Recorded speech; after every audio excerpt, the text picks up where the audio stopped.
അങ്ങനെ നമ്മൾ ആ കടയിൽ തന്നെ തിരിച്ചെത്തി പൈസ കൊടുത്ത് ഷർട്ട് വാങ്ങി അവിടെ വെച്ച് ഇനി ധരിച്ചു. വെള്ള കളറിൽ ഓം പ്രിന്റ് അടിച്ച ഷർട്ട് അങ്ങനെ അധികമാരുമിട്ട് ഞാൻ കണ്ടിട്ടില്ല. കണ്ടപ്പോൾ എനിക്കൊന്ന് ഇഷ്ടപ്പെട്ടു. അതാണ് കുറച്ച് കഷ്ടപ്പെട്ടായാലും വാങ്ങിയത്. ക്ഷീണം മാറ്റാനായിട്ട് അടുത്തുള്ള ഷേക്ക് കടയിലോട്ട് കയറി 2 മാംഗോ ഷേക്ക് ഓർഡർ ചെയ്തു. ഷേക്ക് അടിച്ച് തീരാറായപ്പോഴാണ് അവൻ വായിക്കാത്ത പാക്കിട്ട് ചവച്ച് തുപ്പുന്നതായിട്ട് കണ്ടത്. തുപ്പിടുന്നത് അവന്റെ കടയുടെ മുന്നിൽ തന്നെ. അവിടെ ചെരുപ്പ് പോലും ഇടാതെ ചവിട്ടി നടക്കുന്ന കുറെ പേരും. ഇവിടെയൊന്നും അധികം വൃത്തിയൊന്നും ആരും പ്രതീക്ഷിക്കരുത്. കിട്ടിയ ഷേക്കും കുടിച്ച് നമ്മൾ തിരിച്ച് ഹോട്ടലിലോട്ട് നടക്കാൻ തുടങ്ങി. സമയം 11:52 12 മണിയാകുമ്പോൾ റൂം ഒഴിയണം, ഇല്ലെങ്കിൽ അധികം പൈസ വാങ്ങും. എല്ലാവരും റൂമിലെത്തി സാധനങ്ങളും എടുത്ത് നേരെ റിസപ്ഷനിലോട്ട് വന്നു. ബില്ലടച്ച ശേഷം ഹോട്ടലിൽ നിന്ന് പുറത്തോട്ടിറങ്ങി നടക്കാൻ തുടങ്ങി. പുറത്തുള്ള ഇടവഴികൾ കയറി ഇറങ്ങി നടക്കാൻ തുടങ്ങി. എങ്ങോട്ടാണ് പോകുന്നതെന്ന് ആർക്കും ഒരു പിടുത്തമില്ല. മുന്നിൽ കാണുന്ന വഴിയിലൂടെ മുന്നോട്ട് നടക്കുക തന്നെ. നടന്നു തളർന്നപ്പോൾ ജ്യൂസ് കുടിക്കാനായിട്ട് ഒരു കടയിൽ എല്ലാവരും നിന്നു. എല്ലാവർക്കും ഷേക്ക് മതിയെന്നായി. പലതരത്തിലുള്ള ഷേക്കുണ്ട്. നമ്മൾ മാംഗോ ഷേക്കും കിവി ഷേക്കും ആണ് ഓർഡർ ചെയ്ത് കുടിച്ചത്. നല്ല തണുത്ത ഷേക്ക് കുടിച്ചു കഴിഞ്ഞപ്പോഴത്തേക്ക് എല്ലാവർക്കും വളരെ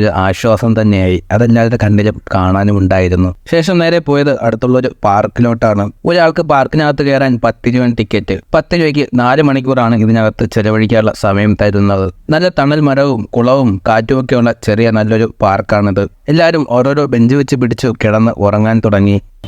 അപ്പോ രണ്ടാമത്തെ ദിവസം വാരണാസി. ഇന്ന് നമ്മൾ പ്രത്യേകിച്ച് വലുതായിട്ടൊന്നും ചെയ്തില്ല.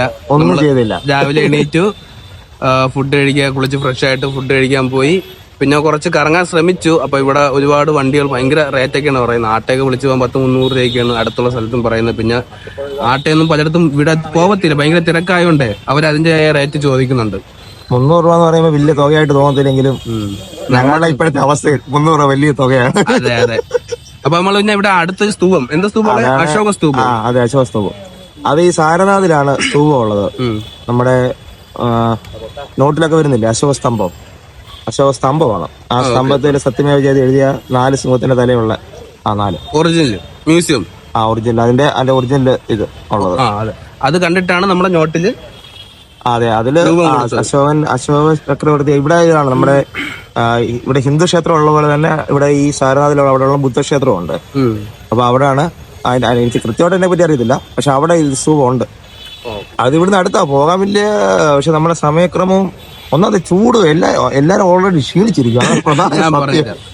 ഇവിടെ എവിടെ പോകണമെങ്കിൽ നടന്നേ പോകാൻ പറ്റും. ഇന്നലെ മൊത്തത്തിൽ നമ്മൾ നടന്ന് തളന്ന് തലേന്നത്തെ യാത്ര, ഇന്നത്തെ നടത്തം. പിന്നെ ഓൾറെഡി അവിടെ നിന്ന് വരുന്നതിന് മുമ്പേ പനിയായിരുന്നു.